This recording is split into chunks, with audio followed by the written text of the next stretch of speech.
Welcome to Ultimate Playlist. I'm Matt, that's Briggs, and this is a show where Briggs and I come up with the best songs around a theme to create its ultimate playlist, each one of us giving our top five. And today's theme is Ultimate 1990s Movie Songs Playlist. And we've done it for the 80s. That's right. Yep. And now we're in the 90s. Now we got to go to the 90s. Yeah. And I think when we did the 80s, I might have said the words, 90s should be pretty easy too. Less, but pretty easy too. But I found that it was more difficult, Briggs. I agree with you. It's certainly different than the 80s. You know, the 80s seems like it was the decade of when they wrote a song specifically for the movie that was featured in the movie, or it had the same title as the movie, something like that. In the 90s, it seemed like there was more, here's a song that's featured in the movie, but it's not really created for the movie. Sometimes that's not, you know, it went both ways, but there seemed like there was just, here, we're going to put this song in the movie, and now it's associated with the movie. Yeah, I found a lot of differences too, which I think we can talk about as we go. But agreed, it was a totally different feel. And now I'm wondering if there's going to be like any. I can think of one from the 2000s, but I'm wondering if there's like any, right? You know, or if there's a big stylistic change like there was in the 90s. But we can maybe tackle that too. Absolutely. Do you want to get started with your number 5? Let's do it. Okay, good. My number 5, let's see. I think this should work. It might be a little controversial on the dates, but I'm going with it. Do it. It's Wicked Game by Chris Isaak. I never dreamed that I'd lose somebody like you. No, I don't wanna fall in love. No,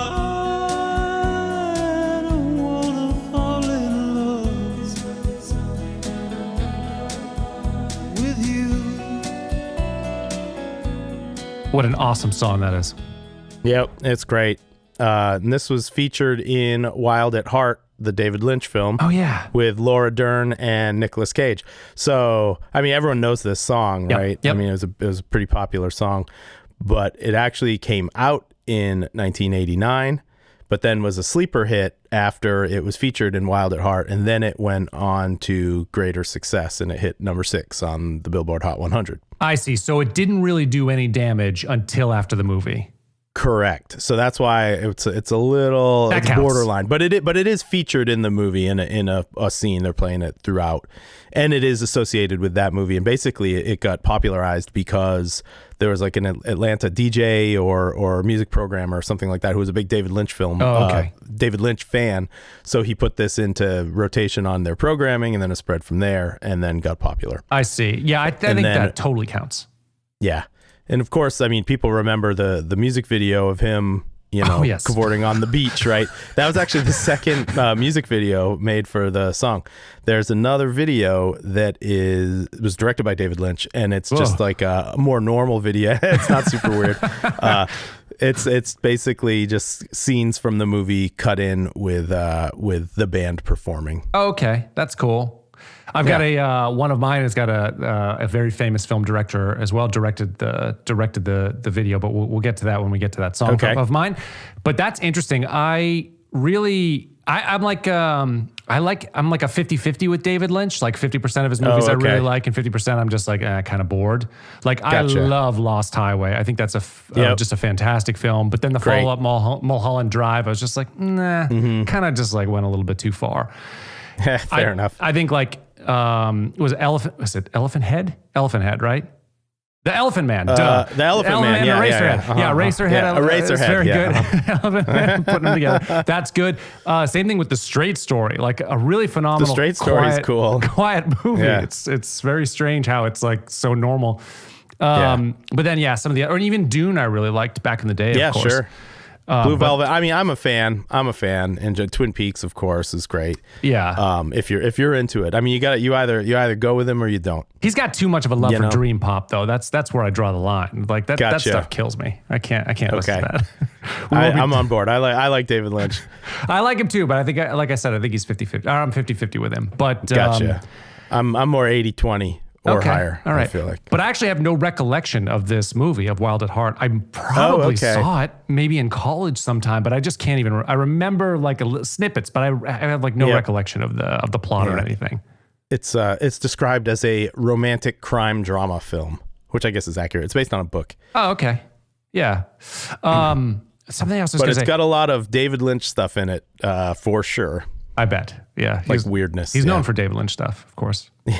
Primarily. But the Chris Isaak song, this song is so cool. And I don't even know how to describe it in terms of genre, because it's not really country. It's not adult contemporary. It's like, it fits in a very strange. It's not really rock. Yeah. It fits a strange universe. Yep.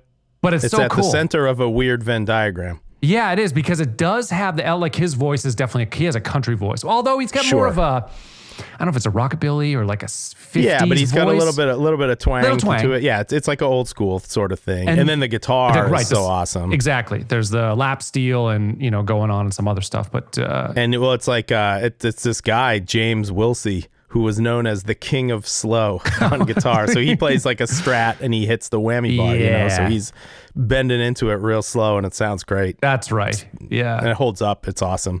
Yeah. Anyway, I'm just trying to think about what the genre. While I was listening to him, like, how do I even place this thing? But it's really hard to. It's at a cross section for sure. It is, but that's a great song, and I agree that works with this list. Right on. All right. I'm glad that you agree. Moving on to number 5 for me. Yes. Streets of Philadelphia. Nails it. He nails it. And this is a good song. He's another from the movie Philadelphia. Right? Exactly right. Streets of Philadelphia from the movie Philadelphia, directed by Jonathan Demme, approached Bruce Springsteen and was like, "Hey, can you write me something that can also be played in the malls?" And he said, "I'll do my best." Of course, Jonathan Demme's right off of Silence of the Lambs the year before, which he is in my mind is a perfect movie. It is an A+ movie. Silence of the Lambs. I rewatched it a couple years ago, and it is so good. Holds up the entire way through, completely holds up. It's the best of filmmaking. And anyway, so he's fresh off of that and a bunch of awards for that. And Philadelphia was his follow-up. Also, as from what I recall, a very good movie, although I have not seen it in many years. But Hanks does a great job. He wins an Academy Award for it. And it's an iconic film because it's early enough in the AIDS crisis. I mean, that really ramped up in the 80s, but this is, early 90s, 94, I guess. So it's early enough where there's still a lot of misconceptions around it. Yeah. But I haven't seen it in years, so I'm not exactly sure if it holds up. But great song, and from what I remember, a very good movie. But sorry, go ahead. I was just gonna say I never saw the movie. You didn't? I've never seen it. Nope, I missed this one totally. I don't know how. I feel like it's required watching for us. Yeah, I guess so. I mean, it was certainly the era of Hanks as well. Like he was in all the big movies then. Yeah, next year he does, which does not hold up. He does Forrest Gump. Not good, but he does win an Academy Award for that. Couple years later, that was a huge movie at the time. But yeah, it's got to be dated. Yeah, he's actually got 6 Academy Award nominations, and so one for these two back to back. Did not win for Castaway, which he should have. There's no doubt he should have, but he didn't. But I was going to ask you. So this was this hit number 9 on the Hot 100, and this is Bruce Springsteen's 12th, and I believe final top 10. So we had 12 of them, and I just thought it would be fun to name the other ones. Any other that you thought might be on that list of top 10s? Born to Run. Born to Run is not, and it's crazy. It's not? It hit I think 28 or something. Interesting. Let's see. What's some other? He has some other slow burn ones. Yeah. Okay. Yeah. So I'm on Fire is a slow burn. Yeah. one. Oh, that was the one I was going for. Yeah. Very similar to this one. Yep. So that was number 6. Well, I'll just tell you. So we had Born in the USA. Yeah. Let me know. Tunnel of Love. I'm Going Down, and Philadelphia all were number 9. Mm-hmm. Then he had War number 8, Cover Me number 7, My Hometown was number 6, I'm on Fire was 6, Brilliant Disguise 5, Glory Days 5, Hungry Heart 5, and Dancing in the Dark, which is my favorite, number 2. Mm-hmm. Yeah. But Born to Run is not in that top 2, which is crazy. It's such a good song. That's so weird. Yeah. That's one of his more iconic songs at this point, in the eyes of history, I think. Totally. Well, yeah. And so Springsteen won an Academy Award for this one too. I mean, it was everywhere. He won a Grammy and Academy Award, and actually the film got 4 Academy Award nominations, one for the screenplay, and a makeup one, I think, which kind of makes sense Yeah, I guess so. And the song. But yeah, so that's my number 5. Right on. Good one. Your number 4? Joe. Yeah, we'll move on to my number 4, which is Regulate by Warren G and Nate Dogg. Mount up. It was a clear black night, a clear white moon. Warren G was on the streets trying to consume some skirts for the E, so I could get some phones. Rolling in my ride, chilling all alone. Just hit the east side of the LBC on a mission trying to find Mr. Warren G. Seen a car full of girls, ain't no need to tweak. All of you search know what's up with 213. So I hooked a left on 21 and Lewis. Some brothers shooting dice, so I said, yeah, on my short list. Yeah, that's a classic. I mean, we've talked about Michael McDonald before and Yacht Rock, and of course this is a Michael McDonald sample. Amazing sample. Yep, it's great. Keep forgetting? I keep forgetting every time you're near. And it's just a really of these times song featured in the movie Above the Rim. And just a slice of life about a day in the life of Warren G and Nate Dogg. Yep. Cruising around, doing the thing, trying to pick up women, yep. Getting robbed, and then ultimately being triumphant. Yeah, it definitely has that West Coast vibe from this time too, right? Yeah, totally. Right, all the Snoop Dogg, and of course he's in this, and and that whole thing. Like Chronic came out around this time, maybe a couple years. What was Chronic? Maybe 92 or something. A couple years before, I think so. Yeah, this was 94. Yeah. Yep. What a cool This one. was a huge hit too. Went to number 2 on the Hot 100. Yep. Which is huge and very memorable, especially if you're of a certain age, around our age, perhaps. Yep. Everyone knew this song. Everyone listened to this song. It's very quotable. Yes. Everyone remembers the East Side Motel. They do. Yep. I think we told each other to regulate.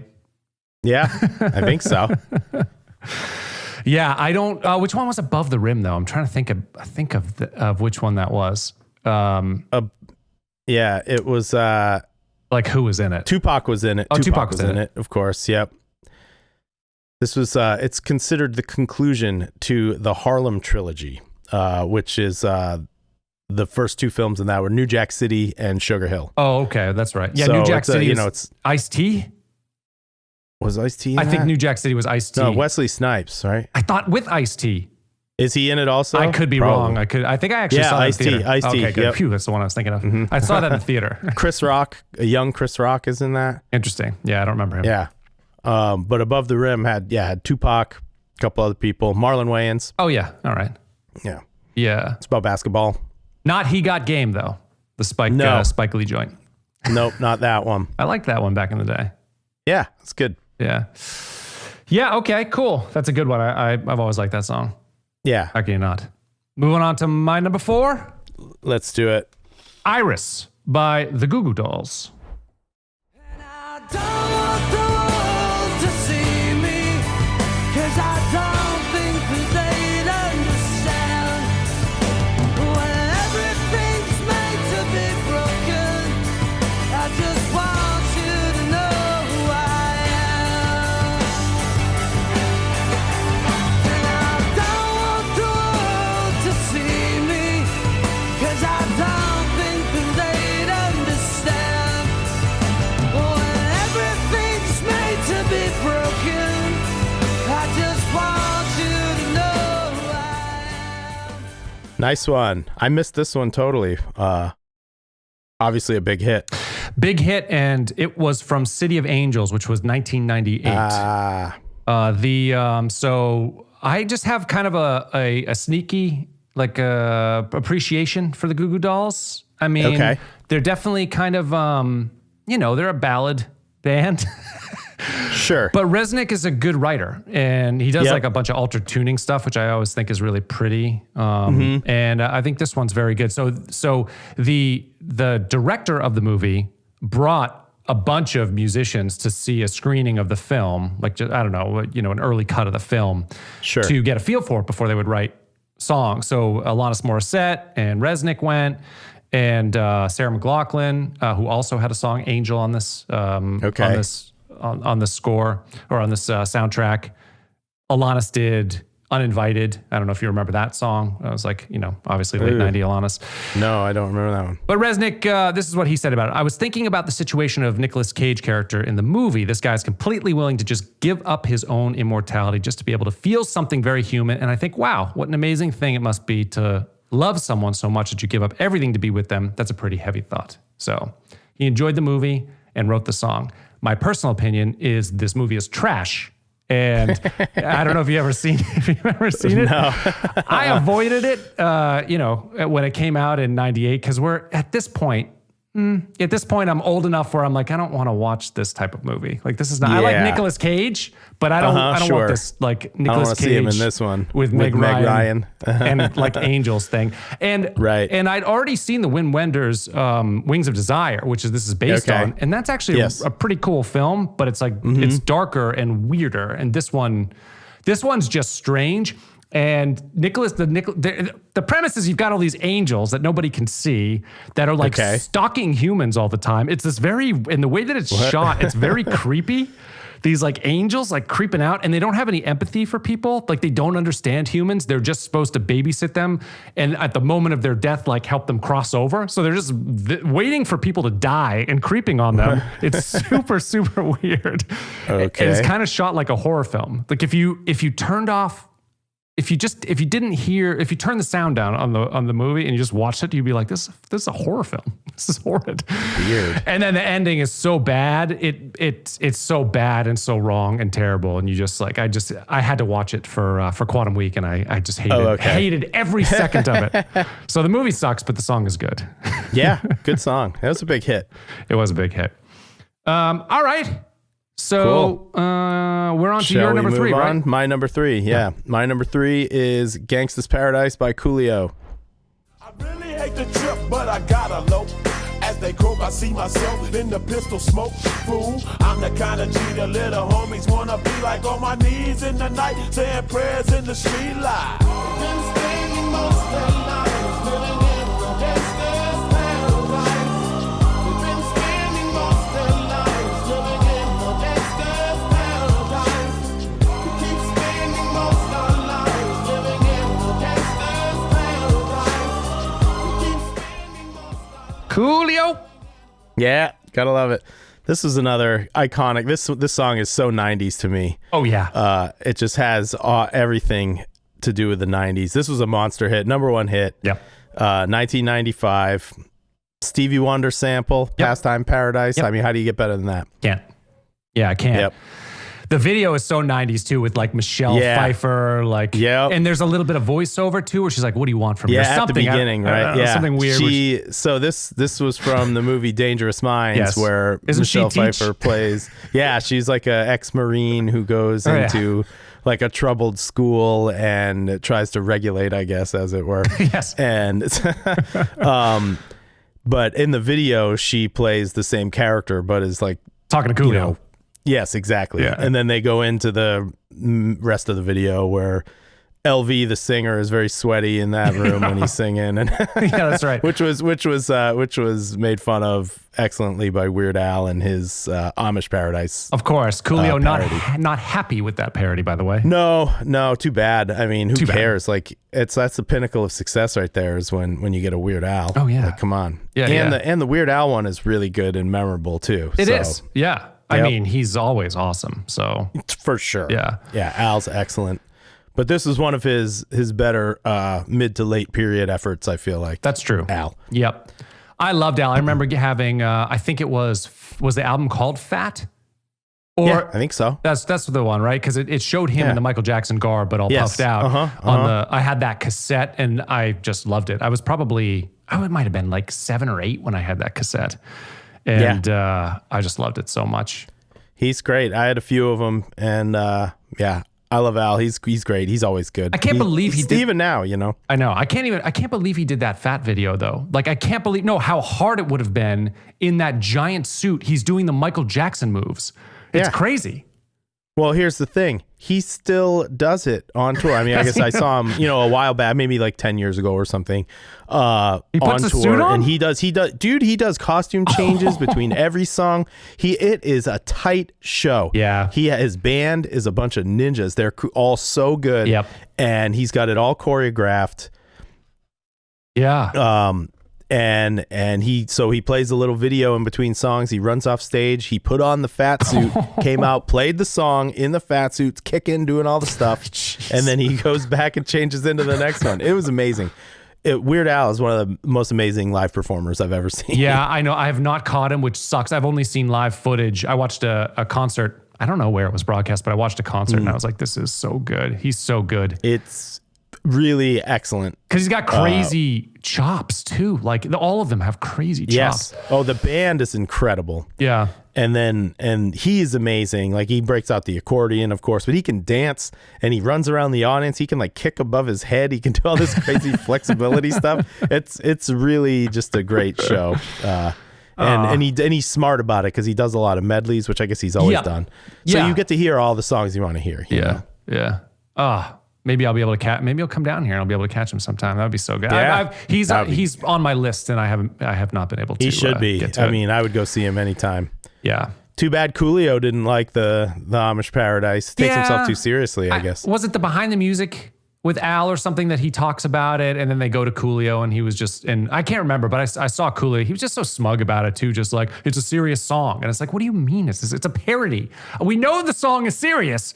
He's just making a parody. Yeah. But that's what Weird Al does. Yeah, I don't know. Maybe he didn't get it. I mean, like a surgeon. Yeah. My bologna. Right? I mean, come on. There's a lot of really dumb songs and dumb songs about food. He didn't get the food. He got Amish Paradise. He didn't, That's right. Most of the time it's the food thing. It is. He does a lot of food. He's so good. All right. Yeah, that's a good one. Shall we move on to my number 3 then? Let's do it. Cradle of Love, Billy Idol. Cradle of love, I rock the cradle of love. Yes, the cradle of love. Don't rock easily, it's true. Well, you burn like a ball on fire.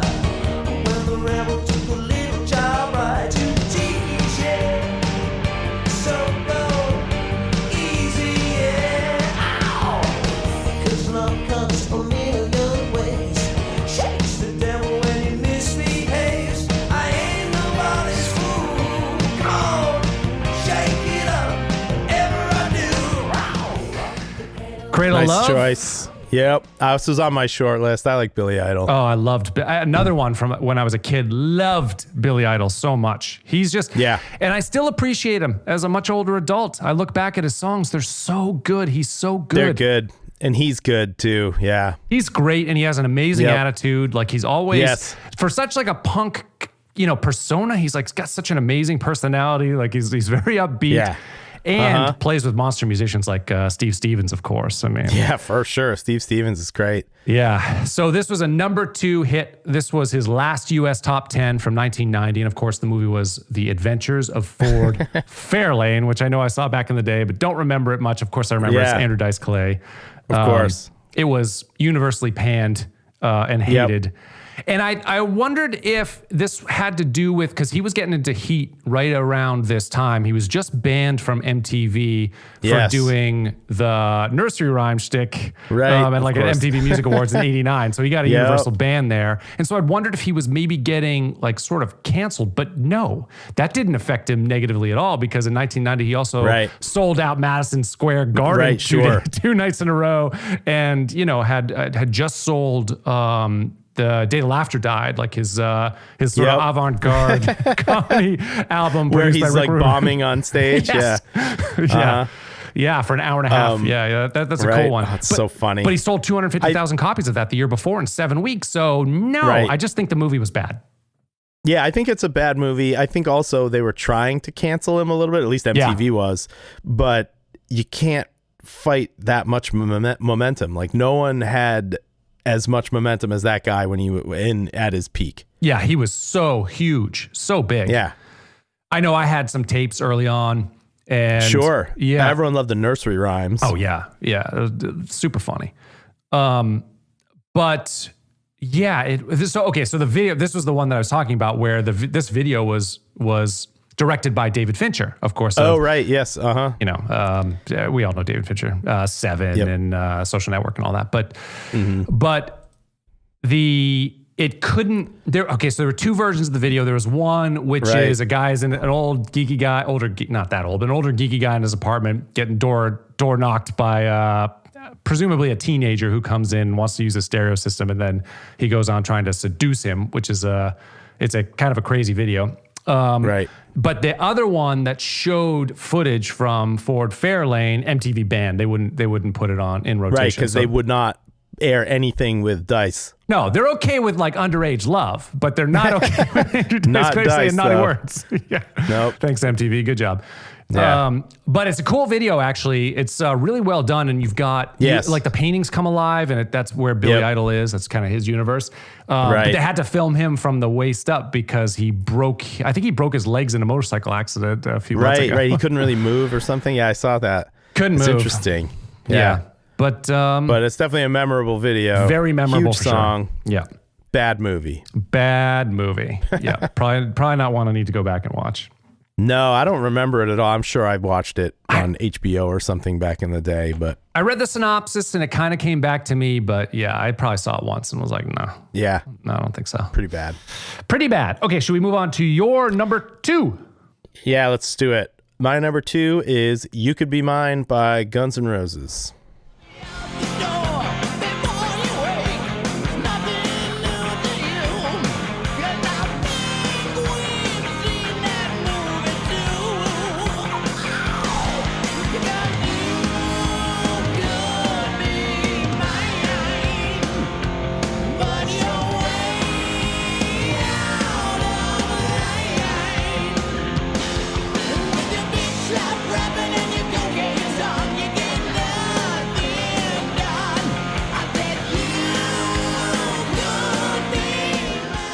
Yeah, my number 2 as well, by the way.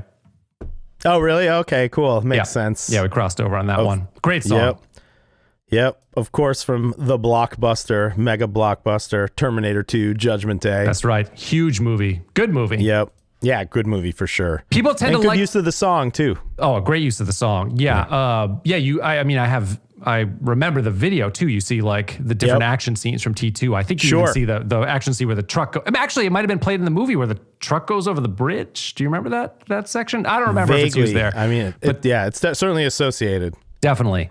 But T2 is a great movie. I like T1 too. Yep. People kind of pan that a little bit, but I still think that's a really good. Why do people pan T1? Well, it's the budget's definitely less, and so the Terminator's not as good. Though. I do too. It's darker. It's kind of awesome. Yeah, exactly. It's pretty gritty. Really gritty. Yeah, I like Terminator. But it's a good one. T2 is awesome though. It's a great movie. T2 is awesome. Yeah, I can't go wrong there. Yeah. Nope. Hit number 29 though, not their biggest hit, but still a pretty solid one.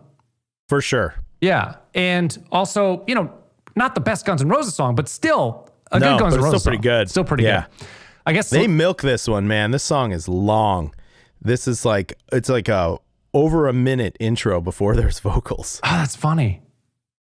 I didn't notice it when I was surprised. I was listening to it. I'm like, I remember it, of course, and then I'm like, he still hasn't said anything yet. Yes, Axel, what are you doing? Yeah, I know. But yeah, interesting how long some of these songs used to be that were on the radio that were popular. This is over 5 minutes. You could do that in the 90s. You can't do that anymore. Yeah. Nope. Yeah. Slash I read this. Slash said that that it was kind of constructed around Appetite for Destruction. Like it was on one of the songs that they might have included there. It's on some of the demos and pre-production. Mm-hmm. But they ended up just sort of having it in their back pocket. And I think when I think Schwarzenegger was a fan because he ended up negotiating the rights to this song for the movie. Like he had him over for dinner. I saw that. Yeah. So I think he was a fan. How funny is that? It is pretty funny. I'm having a GNR with Arnold. It'd be awesome. I'm sure Arnold is cool as hell. It would be awesome, but it's not a match you would normally think would work at all. Right. Yeah. Yeah. I'm sure they had a good time. I'm sure they did. But anyway, I think, so they had the song in their back pocket, so it was probably kind of easy to put something together. And they were going to release it on Use Your Illusion 2 anyway. Yep. So, I mean, it was So there. why not use it? But it came out in this movie like before Use Your Illusion 2 came out, right? That's right. And they were they originally did a music video for it, but it had movie scenes, so they couldn't include it on their own. They sent out their own like DVD or something with the videos from the tracks and songs, and they couldn't use it, so they had to do another video that they could release. So yeah, you're right. It came out on the movie first. I was when I was looking at this one, I was thinking about the run that they had, and it's so crazy because you have Appetite come up in '87, and that does something like 25 million in sales. It was just like a rocket ship, crazy. And then they've got Lies, which is not an amazing song, and there's some like acoustic tracks on there. It's just sort of weirdly put together. That still does 6 million. And then they've got Use Your Illusion 1, Use Your Illusion 2. Both of them sell over 10 million copies. So we're talking something like each, right? So we're talking something like 70 million album sales in like 4 years. It's like crazy. And then like Self-Destruct, like not too long after, when they do the spaghetti incident after this, and then after Use Your Illusion 2. Oh, and then I think that was it. That was basically it, right? Yeah, but so who had a bigger and like shorter, bigger peak than Guns N' Roses? Right. I mean, they were the biggest band in the world for a few years, hit after hit after hit. Huh. Yeah, pretty crazy. Yeah, it's really interesting to think about. I mean, no wonder they, kind of burned out or whatever. Yeah. Yeah, they toured a shit ton, and just right, and to have to go in and produce. I think they get away. I look negatively on Lies, and then putting that out. It has Patience on it though, I think, which is a good song. Yeah, sure, Patience is great. But then I think, well, they did do like this double. Use Your Illusion 1 and 2 has a lot of songs, a lot of good songs, and Appetite is so good. I should give them a break. Yep. Yeah, I think so. I mean, I think Guns N' Roses is pretty great. Like that, you can't really argue with those like 4 albums. The Spaghetti Incident, whatever, you know, but yeah, good one. Appetite is iconic. Oh yeah, Appetite is killer. Use Your Illusion 1 and 2 are both really good too. They both had big hits. Yeah, one's got November Rain on it. It's great. Yeah, a lot of good stuff. Don't Cry. Yep. Yeah, Appetite. I don't think that there's a better. There's an album with like a better debut song than Appetite for Destruction. Yeah. Yeah. That's got Welcome to the Jungle on it. I don't know of any album that opens better than that, especially for a band's first album. Like, I don't know of another band that does. You could argue Led Zeppelin 1. Okay, that's a good point. Yeah. But it's up there. It's like it has to be in that sort of for sure. iconic conversation. Yeah. Absolutely. Well, we hit my 2, we hit your 2. So I guess we got to go to your number 1. My number 1. My number 1 is Men in Black by Will Smith. What was dead is now gone. Black suit with the black Ray-Bans on. Walk in shadow, move in silence. Guard against extraterrestrial violence. But yo, we ain't on no government list. We straight don't exist. No names and no fingerprints. Saw something strange, watch your back. Cause you never quite know where the MIBs is at.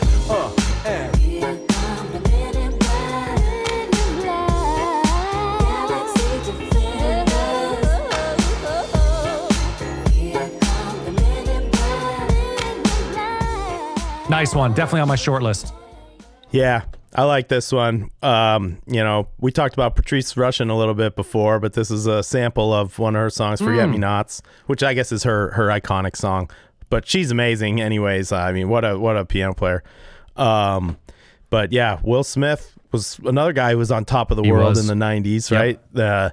This song, interestingly enough, as a big hit, was not eligible to be on the Hot 100 because it was never commercially released as a single. Really? So it topped the airplay charts, but it never made it to the Billboard Hot 100 because at that time the song had to be released as a single in order to be eligible. Interesting. They changed the rule at one point, and now it's not like that anymore, but at this time it was. He wasn't produced. I guess he was still doing music at this time because he had that like Summertime. Maybe that was a few years earlier. But did this get on? A couple of years earlier. Did this get on an album of his, or was this just released with the movie? Yeah, Big Willie Style. This is on Big Willie Style. Okay. Also the soundtrack for Men in Black. I see. So this was, okay. So to what you were saying, this was his first single without DJ Jazzy Jeff. Oh, yeah. So Big Willie Style was his first solo album as Will Smith. Yep. And this was, this is kind of typifies the 90s for me. Yeah. And also it's a classic kind of more 80s style where the song was written for the movie and he describes the movie in the song. You know what I mean? So that's why I went with this one. And it's pretty catchy, man. I'm not like the biggest Will Smith guy. Of course, I like Fresh Prince of Bel-Air and whatnot, but this is pretty good. He had some other ones too. Yeah, he had Wild Wild West. Movie songs. Yep, of course. Yeah. And that was a #1 hit. Yeah. Oh, was it? Interesting. Yeah, that was on my short list too. I like that one. You don't want to see my hand where my hip be at is like one of my favorite lines. I don't know why. It's just like a funny one. That is not a good movie though. Wild Wild West is, even though you got Kevin Kline. Yeah, no, it's not Kevin Kline. You've got I can't remember who the bad guy is there, but not a good movie. It didn't work.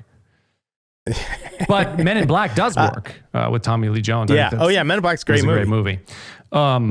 It is Kevin Kline in Wild Wild West, by the way. He's in it. Oh yeah, Kevin Kline. But who else? There's another guy in there too. I picture him. I'm drawing a blank, but it doesn't matter.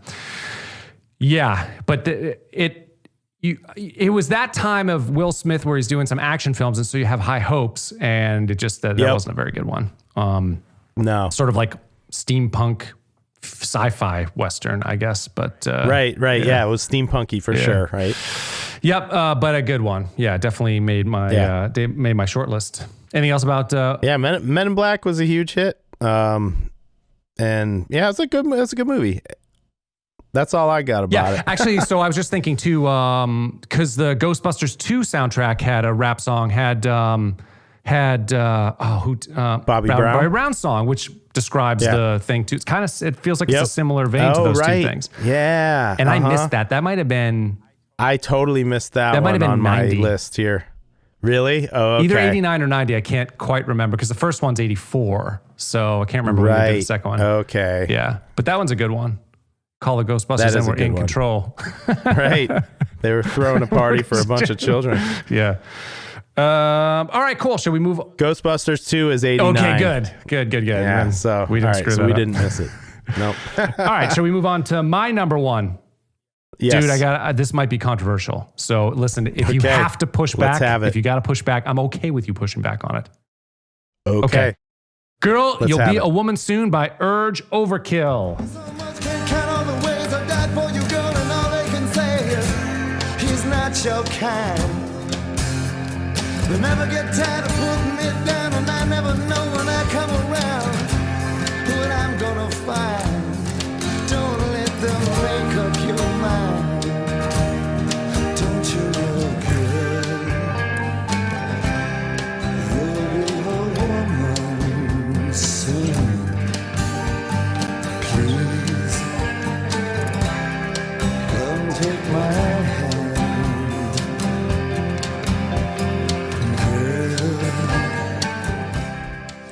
Interesting. No, this was on my short list too. Okay. I ultimately didn't use it for a couple of reasons. I mean, one, it's a cover, right? Neil it's a Diamond, Neil Diamond song.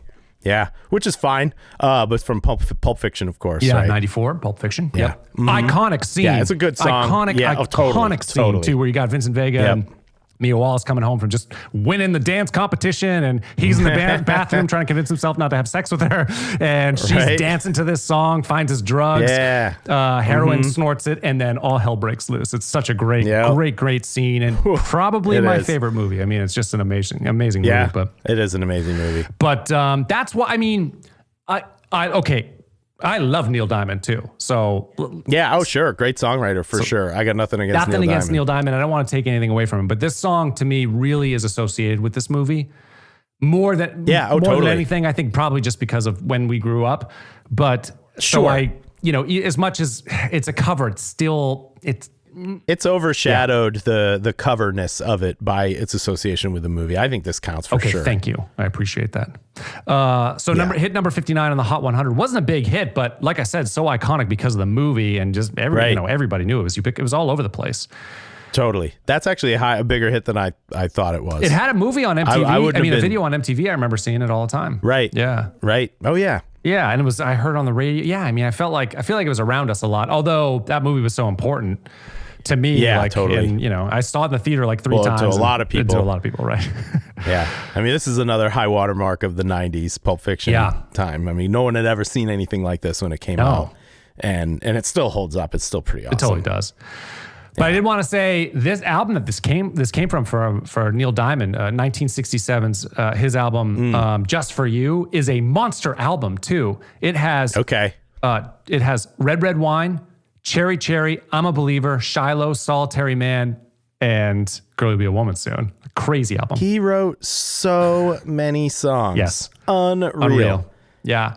And I mean, some of them are kind of become campy or funny, you know, over time or whatever. But man, he's got a lot of good songs. Only Sweet Caroline has been just destroyed by the Red Sox organization and the stupid fans who sing the ba ba ba, which doesn't happen in the stupid song. That irritates the crap out of me.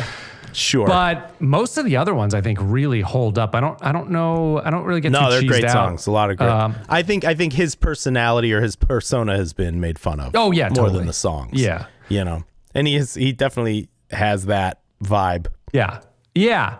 But to me, he's like a Paul Simon figure. He's like they're in that like elite songwriting in the pantheon of songwriters. Yeah, and think of all the people that covered Neil Diamond. Like, you know, I'm a Believer was covered by the Monkees, and you know, and this song, I'm a Believer also got covered by Smash Mouth decades after. Yeah, right. Red Red Wine with UB40. There were just a ton. Yep. Ton of people, so many, who like took his songs and made them into their own. So I don't think you can say the same thing with Paul Simon. Maybe because Paul Simon's like way more unique in terms of his delivery is very unique and stuff. So it'd be hard to like make that into your own thing. He writes great songs, but it's not as easy to do his songs. No, I guess. It's not. Like anyone can do. Like Neil Diamond has kind of a classic approach. Maybe I don't know. Maybe it's more accessible for someone else to cover the song. Yep, agreed. Yeah. So anyway, that's my number one. And I'm glad that we're both okay with it. Yeah. What songs almost made your list or songs that we missed? There's a bunch that some that didn't really seem too strongly associated with the movie, so I avoided it. Like "Kiss from a Rose" by Seal, that's a great song.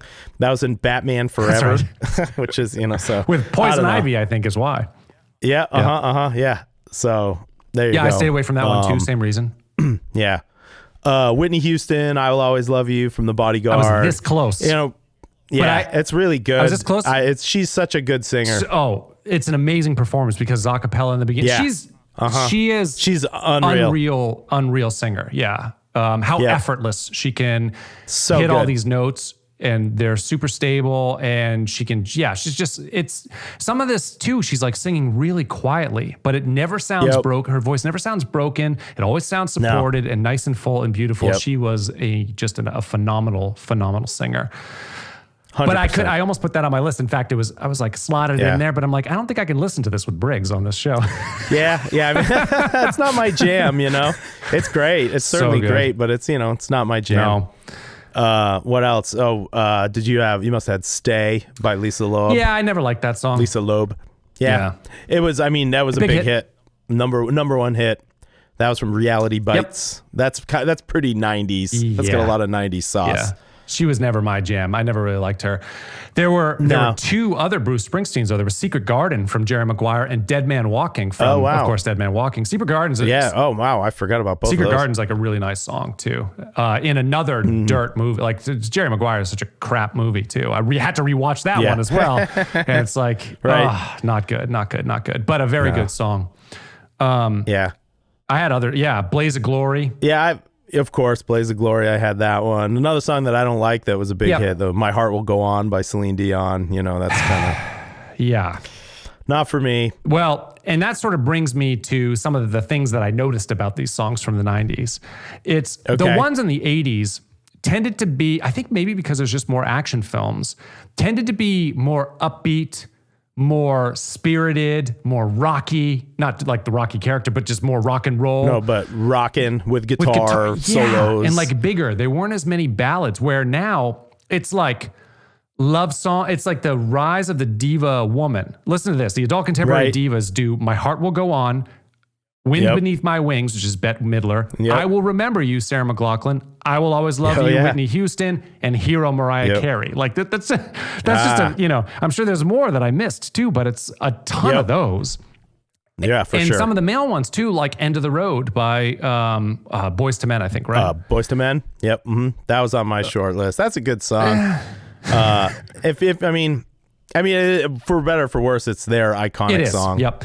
So you got a rise of that, like a lot of the adult contemporary for the movies. And then you've got the Disney stuff. You've got Circle of Life, You Got a Friend, which isn't Disney, it's Pixar, but still the same thing. Go the Distance, which is the Tarzan one. Colors of the Wind, which is Pocahontas, Can You Feel the Love? When You Believe, which is Prince of Egypt. And you got Beauty and the Beast, all 90s Disney songs that charted. And it's what? Where? I avoided all of those. Where's Survivor? Where did Survivor go? Right? Yeah, exactly. What happened? It's a different decade, man. And then to make matters worse, you've got the male raspy rockers ones too, which are All for Love, which is Rod Stewart, Bryan Adams, etc. You've got Everything I Do, I Do It For You. You have Have You Ever Really Loved a Woman? Like, what are we doing? All the male rap. Tears in Heaven. Okay, Tears in Heaven. Tears in Heaven. Eric Clapton. Not male raspy. And actually, that was on my kind of short list. It's a good song, and the story is heartbreaking. It is, yeah. And the movie's good too. Have you ever seen that movie, Rush, from the 90s?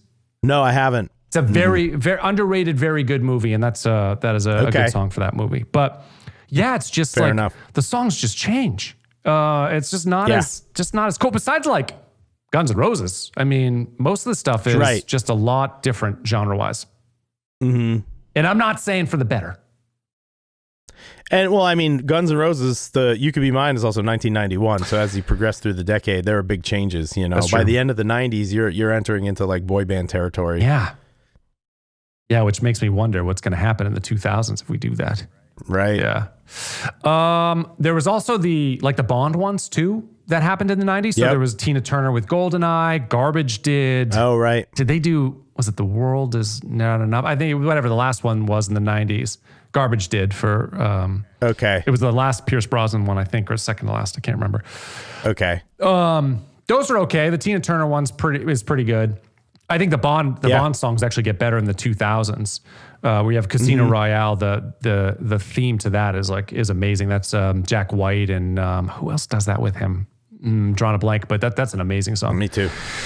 Yeah. And then actually another one that was interesting, which I felt I almost had to put on the list because it's Radiohead, but they did Talk Show Host from Romeo and Juliet, but I don't really love that song. Okay. Don't really love it. Fair enough. So didn't end up including that one, but no. Yeah. Any others that we missed? Yeah, I mean, you can argue. So, like this, we talked about grunge before, of course, and the singles soundtrack, the soundtrack to the movie Singles has a bunch of songs on it. You know, it's Wood by Alice in Chains. It had the new Pearl Jam tunes at the time, like Breath or whatever it is. But though, I don't know that the soundtrack and that movie seem kind of like running in parallel lanes to each other. You know? Yeah, I don't know that I would have included it either. I saw Wood as well, and I was like, I don't think that's quite. I don't think it quite. I don't works. really associate it that strongly with that movie, even though it's on the soundtrack. Yep. There were a few others. It Must Have Been Love by Roxette. That was from the Pretty Woman soundtrack. I saw that one. I really like that song. That's a good one. Roxette's like a surprisingly pretty cool band. There was also Steal My Sunshine, which is like an earworm and it gets to you, but I kind of like it from the movie. Agreed. Yeah, so that was a good one. And there were others like that I didn't choose based on rules. So Bohemian Rhapsody, of course, from Wayne's World, but I was like, I can't. Of course, that was on same. We had the same mindset. I had a similar thing with Where's My Mind from Fight Club. That's right. By the Pixies, you know. And then Bittersweet Symphony, I can't remember what movie that hits, but it's 2 years later, so it doesn't like hook up. So I couldn't include that as much as I love that song. So I think that's what I had. There were less choices. It was a lot easier with the 80s. Yeah. Yep. Well, because there were more iconic ones, I think. I think there are fewer truly iconic ones in the 90s. Which is strange because... Well, I guess you know what one we didn't say is the Aerosmith one. Oh, yeah. But I really like Aerosmith. I just, when they do those ballads... I like older Aerosmith. Yeah, I don't like the 90s Aerosmith. No. I'm on board in the 70s. I'm mostly on board in the 80s. By the 90s, I've kind of fallen Actually, off. 90s has got Eat the Rich, right? That's actually a really great song. Oh, okay. Yeah. They have, there's always a few that squeak through. That's true. all their ballads, Liv Tyler, Alicia Silverstone videos, crying, crazy, all that stuff. Yeah, no thanks. What are we doing? No thanks. Yeah, go back to rocking. Come on. Yeah, exactly. Yeah, they're such a good band too. That when that happens, Sweet Emotion. Do another one of those. Exactly. All right, cool. Yeah, I don't. I think that's about it for me. Anything else from you? That covered everything on my list. Okay, cool. Well, that's great. I guess then for Briggs, I'm Matt. We'll see you on the next episode of Ultimate Playlist. Goodbye.